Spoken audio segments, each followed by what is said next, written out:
Hello friends, welcome to all government jobs Telugu.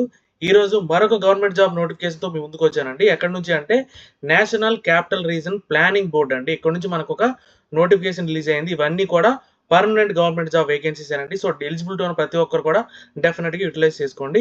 And ఫర్దర్గా డీటెయిల్స్లోకి వెళ్లే ముందు వీడియో చూసే ప్రతి ఒక్కరు ఒక లైక్ కొట్టి తర్వాత వీడియోని కంటిన్యూ చేయండి. ఎందుకంటే మీరు కొట్టే ఒక లైక్ నాకు కొంచెం సపోర్ట్ ఇచ్చినట్టు ఉంటుంది. ఇలాంటి మరిన్ని గవర్నమెంట్ జాబ్ నోటిఫికేషన్ మీ ముందుకు తీసుకురావడానికి. అండ్ అలానే ఛానల్ని ఎవరైతే ఫస్ట్ టైం విజిట్ చేస్తున్నారో వాళ్ళు వెంటనే సబ్స్క్రైబ్ చేసుకొని బెల్ ఐకాన్ ప్రెస్ చేసి ఆల్ నోటిఫికేషన్స్ ఆన్లో పెట్టుకోండి.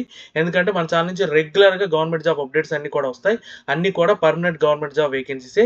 అండ్ అలానే మనకు వాట్సాప్ అండ్ టెలిగ్రామ్ ఛానల్ కూడా ఉన్నాయి. లింక్ డిస్క్రిప్షన్లో పెట్టాను. ఎవరైతే వాట్సాప్ వాడుతున్నారో వాళ్ళు వాట్సాప్ ఛానల్లో జాయిన్ అవ్వండి. అలాగే ఎవరైతే టెలిగ్రామ్ వాడుతున్నారో వాళ్ళు టెలిగ్రామ్ ఛానల్లో జాయిన్ అవ్వండి. అక్కడి నుంచి కూడా మీకు రెగ్యులర్గా జాబ్ అప్డేట్స్ అన్ని కూడా వస్తాయి. ఇంకా మనం లేట్ చేయకుండా డీటెయిల్స్లోకి వెళ్తే ఇదిగోండి ఇది అఫీషియల్ వెబ్సైట్ లింక్ డిస్క్రిప్షన్లో పెట్టాను.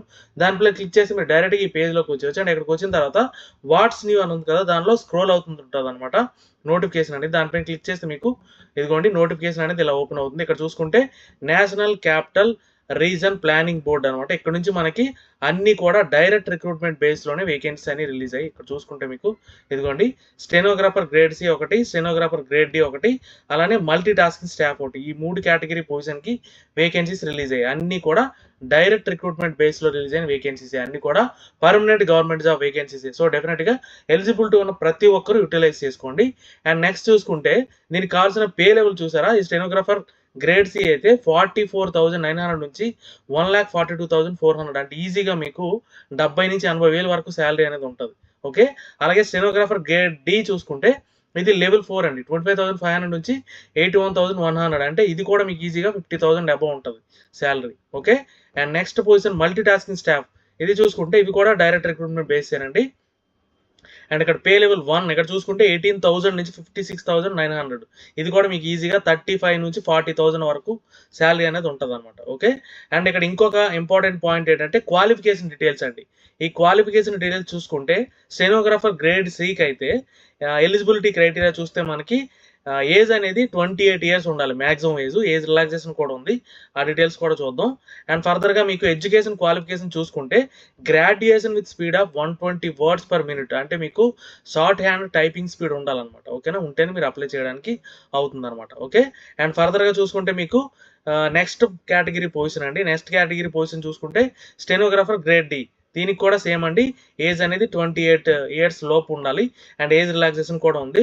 అండ్ దీనికి కూడా graduation any subject with speed of 80 words per minute, దీనికి కూడా మీకు టైపింగ్ స్పీడ్ ఎక్కువ ఉండాలన్నమాట. ఓకే, ఈ రెండింటికి మీకు టైపింగ్ స్పీడ్ అడిగాడు. అండ్ నెక్స్ట్ పొజిషన్ చూసుకుంటే మీకు మల్టీ టాస్కింగ్ స్టాఫ్ అండి. ఈ మల్టీ టాస్కింగ్ స్టాఫ్ చూసుకుంటే మీకు ఆల్రెడీ పే స్కేల్ చెప్పాం కదా, ఏజ్ లిమిట్ చూసుకుంటే 18 to 27 ఇయర్స్ మధ్యలో ఉండాలన్నమాట. అండ్ దీనికి చూసుకుంటే మీకు 10th class pass from recognized board అన్నాడండి. దీనికి అడిషనల్గా టైపింగ్ కానీ అడిషనల్ డిగ్రీ కానీ ఏమీ అవసరం లేదండి. 10th క్లాస్ పాస్ అయిన ప్రతి ఒక్కరూ అప్లై చేయొచ్చు. శాలరీ కూడా 35,000 నుంచి 40,000 మధ్యలో ఉంటుంది. అన్నీ కూడా డైరెక్ట్ రిక్రూట్మెంట్ బేస్లో రిలీజ్ అయిన వేకెన్సీసే, అన్ని కూడా పర్మనెంట్ గవర్నమెంట్ జాబ్ వేకెన్సీసే. సో డెఫినెట్గా ఈ అవకాశాన్ని యూటిలైజ్ చేసుకోండి. అండ్ ఫర్దర్గా చూసుకుంటే ఇంకొక ఇంపార్టెంట్ పాయింట్ ఏంటి అంటే మీరు ఆన్లైన్లో అప్లై చేయాల్సిన అవసరం లేదండి. ఇవన్నీ కూడా ఆఫ్లైన్ అప్లికేషన్స్. అండ్ మనకి ఈ నోటిఫికేషన్ రిలీజ్ అయిన 30 డేస్ లోపు మీకు అక్కడికి రీచ్ అవ్వాలన్నమాట. ఓకేనా, ఈ నోటిఫికేషన్ కూడా రీసెంట్గా రిలీజ్ అయింది.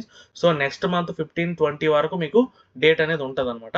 అండ్ ఇక్కడ చూసుకుంటే applications in the prescribed format should be neatly typed out in A4 size paper or handwritten and should also be signed అని. అంటే మీరు చేత్తో రాసినా పర్లేదు అప్లికేషను, లేదనుకుంటే A4 సైజులో మీరు టైప్ చేసుకున్నా పర్లేదు. ఆ డీటెయిల్స్ కూడా లాస్ట్లో చూద్దాం, అప్లికేషన్ ఎలా ఫిల్ చేయాలనేది కూడా.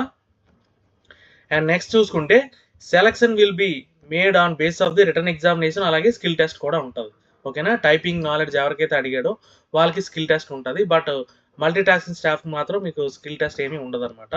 అండ్ ఏజ్ రిలాక్సేషన్ చూసుకుంటే యాజ్ పర్ గవర్నమెంట్ నామ్స్ అన్నాడు అనమాట. అంటే అన్ని గవర్నమెంట్ సర్వీస్కి ఇచ్చినట్టే దీనికి కూడా ఇస్తాడు. ఎస్సీ ఎస్టీకి 5 years, ఓబీసీకి 3 years, అన్ని గవర్నమెంట్ సర్వీస్కి ఇచ్చినట్టే ఇస్తాడు. And day to time, place, return exam, skill test details అన్ని కూడా కన్సర్న్ వెబ్సైట్లో పెడతాడు. ఆ వెబ్సైట్ నుంచి ఇక్కడికి వచ్చాం కదా, వెబ్సైట్లో రెగ్యులర్గా ఫాలో అయితే మీకు అప్డేట్ అంతా దొరుకుతుంది అనమాట. అండ్ అలానే ఎవరైతే రిజర్వేషన్ క్లెయిమ్ చేయాలనుకుంటున్నారో వాళ్ళు కన్సర్న్ సర్టిఫికేట్ అనేది ప్రొడ్యూస్ చేయాలి, అది కూడా అటాచ్ చేయాలన్నమాట. ఓకేనా, అండ్ మీరు వెళ్ళి రావడానికి టీఏడిఏం ప్రొవైడ్ చేయరు. మీరే అన్ని కూడా చూసుకోవాలన్నమాట. And list of short listed candidates ఎగ్జామినేషన్కి, స్కిల్ టెస్ట్కి ఎవరైతే షార్ట్ లిస్ట్ అయ్యారో ఆ లిస్ట్ అంతా కూడా కన్సర్న్ వెబ్సైట్లో అప్లోడ్ చేస్తాడు.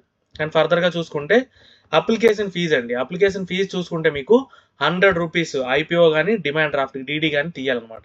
ఇక్కడ అడ్రస్ ఇచ్చాడు కదా, న్యూఢిల్లీ ఎన్సీఆర్ ప్లానింగ్ బోర్డు. ఈ అడ్రస్కి మీరు డీడీ అనేది తీయాలి. డీడీ కానీ ఐపీఓ కానీ తీయాలి. 100 రూపీస్ అనమాట. ఓకే. అండ్ ఫర్దర్గా మీకు అప్లికేషన్ ఎక్కడికి రీచ్ అవ్వాలని ఇదిగోండి. Application fee should be reach the members secretary NCR planning board first floor core and అలానే 4B India habitat centre Lodhi road New Delhi. ఈ అడ్రస్కి మీ అప్లికేషన్ అనేది పంపించాలి. ఓకేనా. ఇంకోటి అప్లికేషన్ ఫీజు అనేది ఇక్కడ ఇచ్చిన బ్యాంక్ అకౌంట్లో కూడా పే చేయొచ్చు అనమాట. 3 రకాలుగా చేయొచ్చు. ఐపీఓ, డిమాండ్ డ్రాఫ్ట్, లేదనుకుంటే బ్యాంక్ అకౌంట్లో కూడా మీరు పే చేయొచ్చు అనమాట. ఓకే. అండ్ ఎవరెవరికి ఎగ్జామ్స్ ఉందంటే ఉమెన్, అలాగే ఎస్సీ ఎస్టీ, అలాగే పీడబ్ల్యూడి, అలాగే ఎక్స్ సర్వీస్ మ్యాన్ అందరికీ కూడా ఎగ్జామ్స్ ఉంది. మిగిలిన వాళ్ళందరూ కూడా 100 రూపీస్ ఆన్లైన్లో కానీ, ఐపీఓ కానీ, డీడీ కానీ తీయాలి. ఓకే. అండ్ ఫర్దర్గా చూసుకుంటే అప్లికేషన్ డీటెయిల్స్ అండి. ఎలా ఫిల్ చేయాలంటే ఇదిగోండి అప్లికేషన్ ఫార్మేట్ ఇది. ఇక్కడ మీ రీసెంట్ పాస్పోర్ట్ సైజ్ ఫోటోగ్రాఫ్ అంటించాలి. Okay. And application for the post of మీరు ఏ పోస్ట్కి అయితే స్టెనోగ్రాఫర్ గ్రేడ్ సి అయితే గ్రేడ్ సి, గ్రేడ్ డి అయితే గ్రేడ్ డి, లేదనుకుంటే ఎంటీఎస్. అలానే మీ నేమ్ బ్లాక్ లెటర్స్ అన్నాడు అంటే క్యాపిటల్ లెటర్స్లో మీ 10th క్లాస్ సర్టిఫికేట్లో ఎలా ఉందో అలా మెన్షన్ చేయాలి.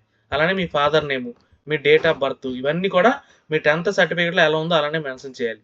ఏజ్ ఆన్ క్లోజింగ్ డేట్కి మీ ఏజ్ ఎంత, అలానే నేషనాలిటీ ఇండియన్, రిలీజన్ హిందూ అయితే హిందూ, ముస్లిం అయితే ముస్లిం, అండ్ అలానే క్రిస్టియన్ అయితే క్రిస్టియన్, అవన్నీ ఏదైతే అది ఇక్కడ మెన్షన్ చేయాలి. అలానే contact number, email ID, mobile number డెఫినెట్గా మీరు valid email ID, mobile number వేయండి. ఎందుకంటే ఫ్యూచర్గా మీకు ఏ రెఫరెన్స్ కాల్స్ కానీ, ఎస్ఎంఎస్ కానీ రావాలన్నా మీరు ఇచ్చిన మొబైల్ ఐడి అలానే ఈమెయిల్ ఐడికి వస్తాయన్నమాట.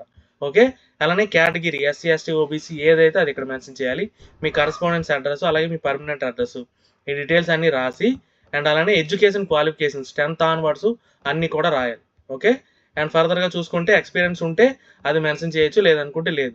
అండ్ ఇక్కడ ఫీజు డీటెయిల్స్ రాయాలి. ఐపీఓనా, డీడీఆ, ఆన్లైన్ పేమెంట్ ఏదైతే అది. ఓకేనా. ఎగ్జామ్స్ ఉంటే ఎగ్జామ్స్ అని చెప్పి ఇక్కడ రాసేయాలి. ఓకే. లాస్ట్లో మీ ఇక్కడ సైన్ చేయాలి. నేము, సైను, డేటు, ప్లేస్ ఇక్కడ రాసి ఇవన్నీ దీంతో పాటు మీ అటాచ్మెంట్స్ అన్నీ కూడా క్వాలిఫికేషన్ సర్టిఫికేట్స్ అన్నీ కూడా అటాచ్ చేసి అక్కడ ఇచ్చిన అడ్రస్కి పోస్ట్ చేయాలన్నమాట. ఇవన్నీ డీటెయిల్స్. ఏమైనా డౌట్స్ ఉంటే కామెంట్ చేయండి, డెఫినెట్గా క్లారిఫై చేస్తాను.